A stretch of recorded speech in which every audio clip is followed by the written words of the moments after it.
Unfortunately, I have a no spill drip Stanley, but if it did, I would pour one out for the Bucks. The run was fun. The run was fun. Unfortunately, all good runs come to an end. Also, running sucks.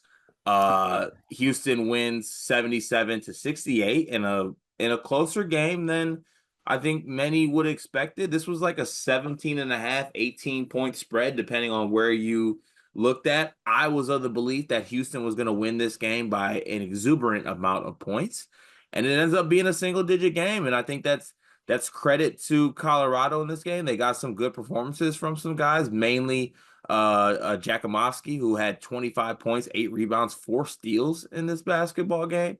They were able to get some performances from other people. Elijah Malone's chipped in 6 off the bench.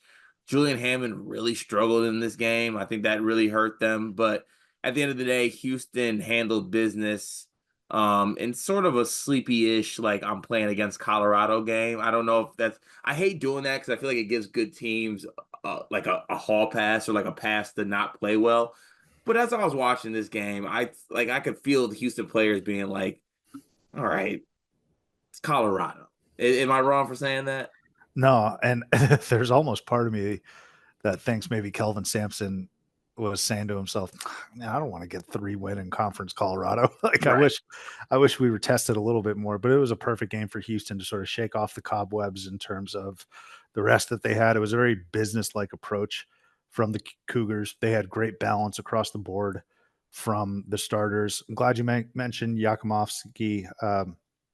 Great day, great 2 days for dude's name Andre with a Yeah. J at the end. Yeah, Andre Stojakovic, Stojakovic, crazy for Cal. 37. Yakumovsky, you mentioned his line. He was terrific. And the big reason why it was even somewhat close, if you will. But yeah, I think this was just one of those sleepy games in the middle of the day that Houston just dominated. But what I will say from a analytic perspective is that Houston did what others couldn't the previous 2 games, bottled up Julian Hammond.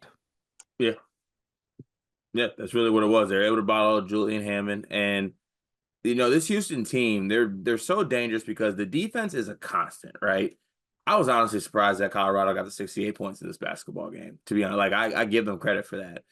But what I'm looking at on Houston is some things that would make me feel good is you got a good Emmanuel Sharp game. He's going to be massive. You're going to need Sharp and Crier specifically, and also Milos Uzan to knock down 3-point shots, right? And they were able to do that in this game. Uzan goes 2 for 3. Emmanuel Sharp goes 4 for 7. Crier was 2 for 6. You're going to need some 3-point shooting from this team, who is an awful 3-point shooting team, to be able to win basketball games. And I expect guys like Juwan Roberts to be more productive. You only played 18 minutes in this basketball game. It was a weird, weird game, to be honest with you. But in the end, Houston handled business, and now, the Houston defense is going to be put to the test for real. Like, if Sampson wanted a challenge, welcome to one of the hottest offensive teams in the country. But I like to end some of these with like a salute to teams that perform well. And I do want to just quickly say, Colorado, I'm not even joking. Good on y'all for this run. Good for having 3 wins in the conference and finding a way to get 2 wins in the Big 12 tournament in games you weren't expected to win. And then you actually put up a fight against Houston. Hang your Buffaloes high. I salute y'all. No, you can call us participation trophy people if you want, but I genuinely am a firm believer in how you end the season, right? Like obviously only one team can end the season on a win, but whether it's in the NIT or your conference tournament or the NCAA tournament, how you go into the offseason, I truly do think matters. And so Colorado overall had a horrible campaign, Mm. but they strung together those 2 wins. Like you said, they showed some life from 3. They were really bad in this game. Credit to Houston for that.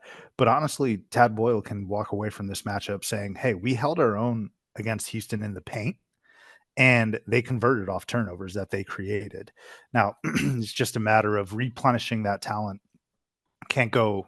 I mean, I know I said it last recap or preview for Colorado, but they lose 3 NBA guys. right? And Tristan Da Silva, Cody Williams, and KJ Simpson, who arguably could have been the Pac-12 Player of the Year. So I think, again, Tad Boyle, like, he's built up enough goodwill in Boulder to be given time to try and get this right. I salute Colorado as well. They kind of made me look like an idiot. I'm a little upset about that because I picked against them twice. But this was just, I mean, when you play a machine, you're just going to get grinded down, and that's exactly uh, what happened in this matchup. And real quick, Art, to your point about the discrepancy in terms of the final tally, uh, it would have been larger if Houston didn't miss 10 free throws, which is exactly what they did. There's probably something. I mean, Kelvin Sampson's an absolute psychopath. Like, I would not want to get in his way. Like, if he's crossing the street, I'll be like, do you need me to move? Like, what do you want me to do? Like, if Kelvin Sampson asked me to walk on water, I'd be like, is it okay if I do it with socks on and getting them wet? Like, is that all right? Right.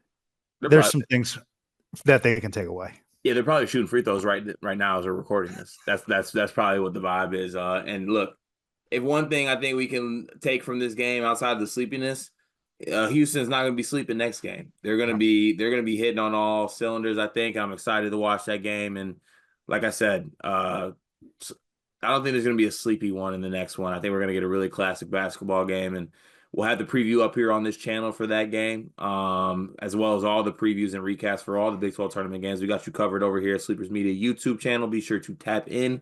We will, get you all the information y'all need. We promise you.